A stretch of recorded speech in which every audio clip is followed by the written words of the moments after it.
Hi, everyone. I'm Brittany. Welcome to Randomness, where we talk about a little bit of everything, the deep, the weird, and the real. So take a breath, open your mind, and let's get into it. Okay, today we are talking about something that I think everyone has encountered at some point, and it's honestly one of the most confusing and frustrating things to deal with: pathological liars.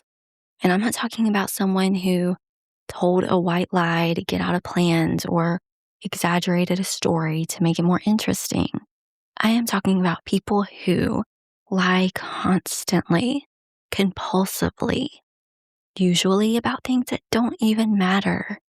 People who create entire false narratives about their lives and stick to them, even when confronted with evidence that they're lying. It's crazy. And if you've ever been close to someone like this, you know how disorienting it can be because you start questioning everything. You're like, wait, was any of it real? So let's break down what pathological lying actually is, why people do it, and how to handle it if you find yourself dealing with someone like this. But first, let's clarify what we mean by pathological lying. It's also sometimes called compulsive lying, and it's basically when someone lies pretty much habitually all the time, usually without a clear reason or a benefit. Like most people lie when they have something to hide or something to gain. But pathological liars will lie about the most random stuff that literally does not matter. They'll lie about where they went for lunch, what they did last weekend, who they know, where they went to school. Things that would be so easy to just tell the truth about. And when you catch them in a lie, they'll double down or create more lies to cover up the first one. It's like lying is their default mode of communication. Pathological lying isn't officially recognized as its own mental health disorder, but it is often associated with other conditions like narcissistic personality disorder, antisocial personality disorder, or borderline personality disorder. And it can also be a symptom of other issues like childhood trauma or low self esteem. So, why do people become pathological or compulsive liars? And a lot of the times, like a lot of things, it starts in childhood. Maybe they grew up in an environment where lying was some sort of survival mechanism. Like if telling the truth meant getting punished or rejected, they learned to lie to protect themselves. Or maybe they got a lot of positive attention from telling dramatic stories, and that became their way of connecting with people. For some pathological liars, lying is about control. They create a version of reality that makes them feel more important, more interesting, more worthy of attention. And then over time, they start to believe their own lies. You know, that line between truth and fiction, it gets so blurred that they might not even know what's real anymore.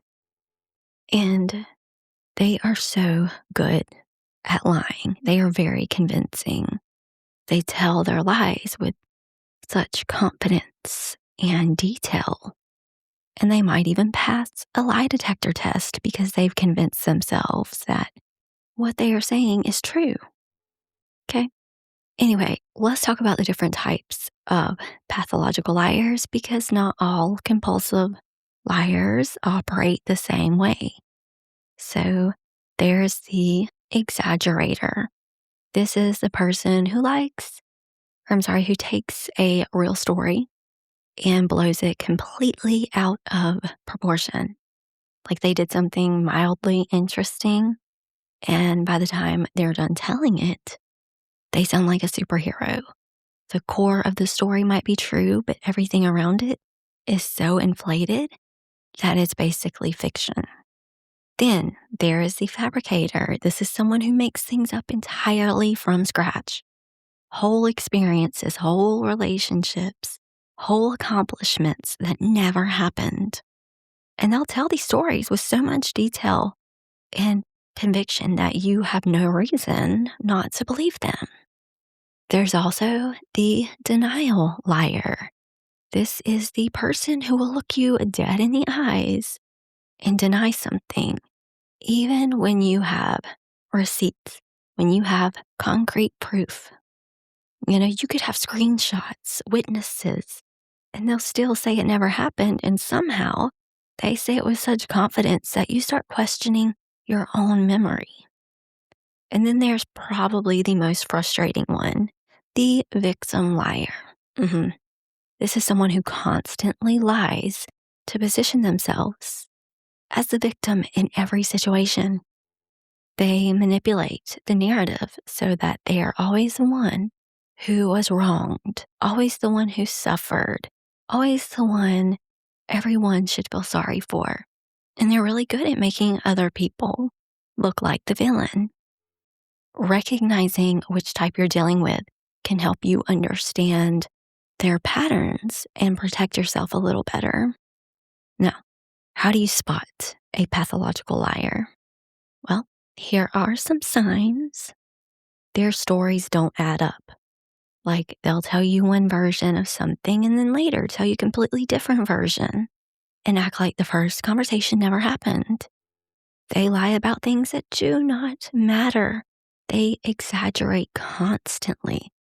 Everything's more dramatic, more extreme, more impressive than it actually was. And you better believe they get defensive when questioned. If you ask for clarification or point out an inconsistency, they get angry or turn it around on you, making you feel like you're the problem for not believing them.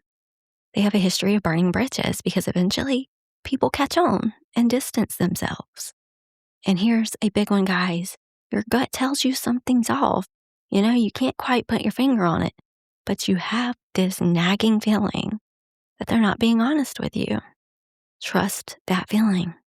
Your intuition picks up on things your conscious mind hasn't fully processed yet. Okay, and here's some really interesting, this is pretty interesting. There are actually some behavioral cues that researchers have identified in liars, though none of them are foolproof. Things like inconsistencies in their story when you ask them to repeat it, over explaining and adding unnecessary detail to make something sound more believable, distancing language where they avoid saying I and instead say things like that didn't happen instead of I didn't do that. They might also deflect really quickly. Like the second you question something, they immediately turn it around on you or change the subject. It's almost reflective.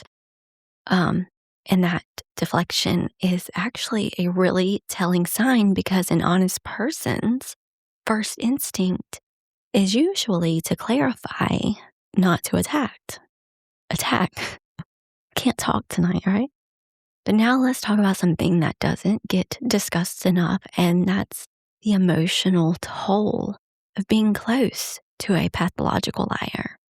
Because it's not just frustrating, it's genuinely damaging to your sense of reality. And there's actually a term for what happens when someone consistently lies to you and makes you doubt your own perception. It's called gaslighting. I know you guys have all heard of this before. And pathological liars are often master gaslighters, even if they're not doing it intentionally. Over time, being around someone who constantly distorts reality makes you question yourself. You start thinking, am I remembering wrong? Am I being too suspicious? Maybe I'm the problem. And that self-doubt can really mess with your confidence and your mental health. If you've been in a relationship, romantic, friendship, family, with a pathological liar, it can take a long time to trust your own instincts again afterward because you've been trained to second guess yourself. And that's one of the most insidious effects of this kind of relationship. So please know that if you've experienced this, it is okay to take your time to rebuild your trust in yourself. Your perception wasn't the problem, their dishonesty was. If you realize someone in your life is a pathological liar, what do? First, you need to understand that you cannot fix them. You cannot love them into being honest. You can't call them out enough times to make them stop. Pathological lying is deeply rooted, and unless they recognize it as a problem and actively seek help, they're not going to change. And honestly, most pathological liars don't even think they have a problem. In their mind, everyone else is the issue. You are too suspicious. You are too judgmental. You are remembering things wrong. So trying to change them is going to drive you crazy and get you nowhere. Second, you have to protect yourself, and that means setting boundaries. And that might mean limiting how much you share with them because you can't trust that they won't twist your words or use information against you.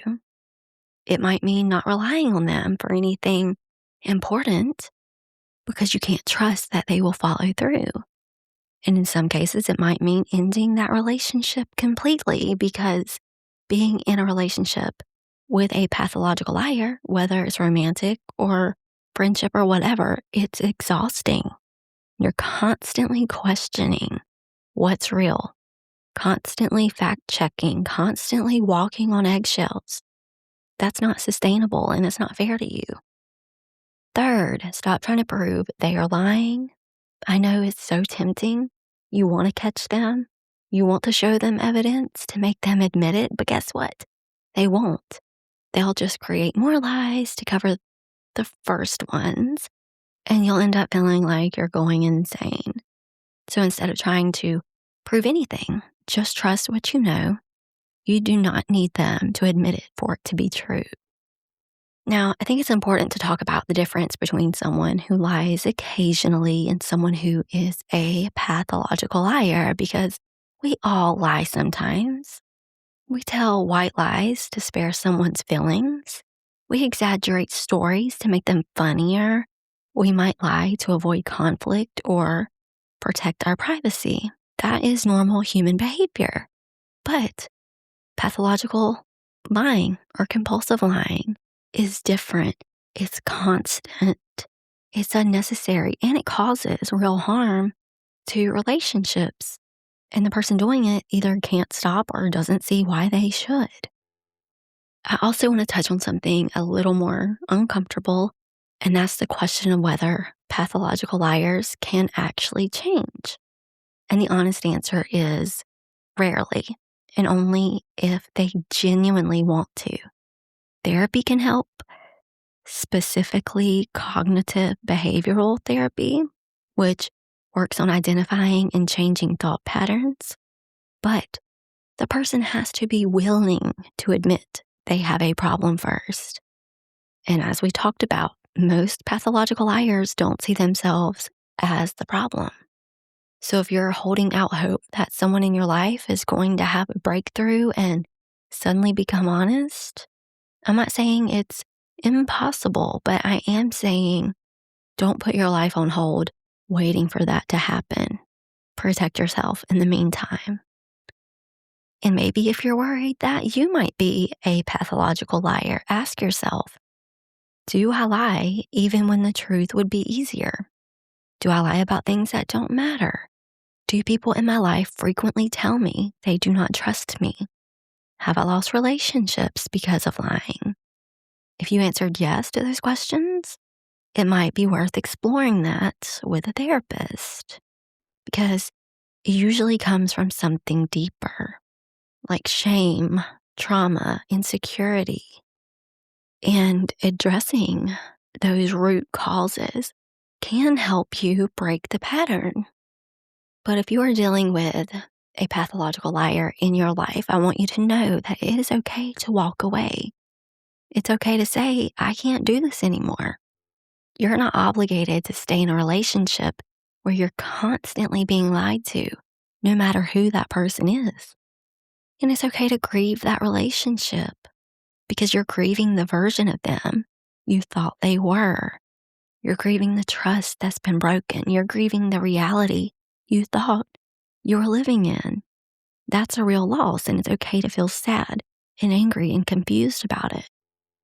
If you've been lied to by a pathological liar, it's not your fault. You are not stupid or naive for believing them. They're just very convincing. They manipulated you. That is on them, not on you. And moving forward, it's okay to be a little more cautious with trust. You don't have to immediately believe everything everyone tells you. It's okay to take your time to watch people's actions match their words and to just protect yourself. Trust is earned, and it's okay to require people to earn it. All right, well, that is what I have been thinking about. Dealing with pathological liars is one of those things that really messes with your head. But once you understand what's happening, you can protect yourself and make decisions that are right for you. But anyway, guys, thanks for listening. Until next time, trust your instincts, value honesty, and remember you deserve relationships built on truth, not fiction. All right, guys, that's it for today. Thanks so much for listening. If you enjoyed today's episode, make sure to follow. And remember, keep your energy grounded, your mind open, and your curiosity alive. Free audio post-production by alphonic.com.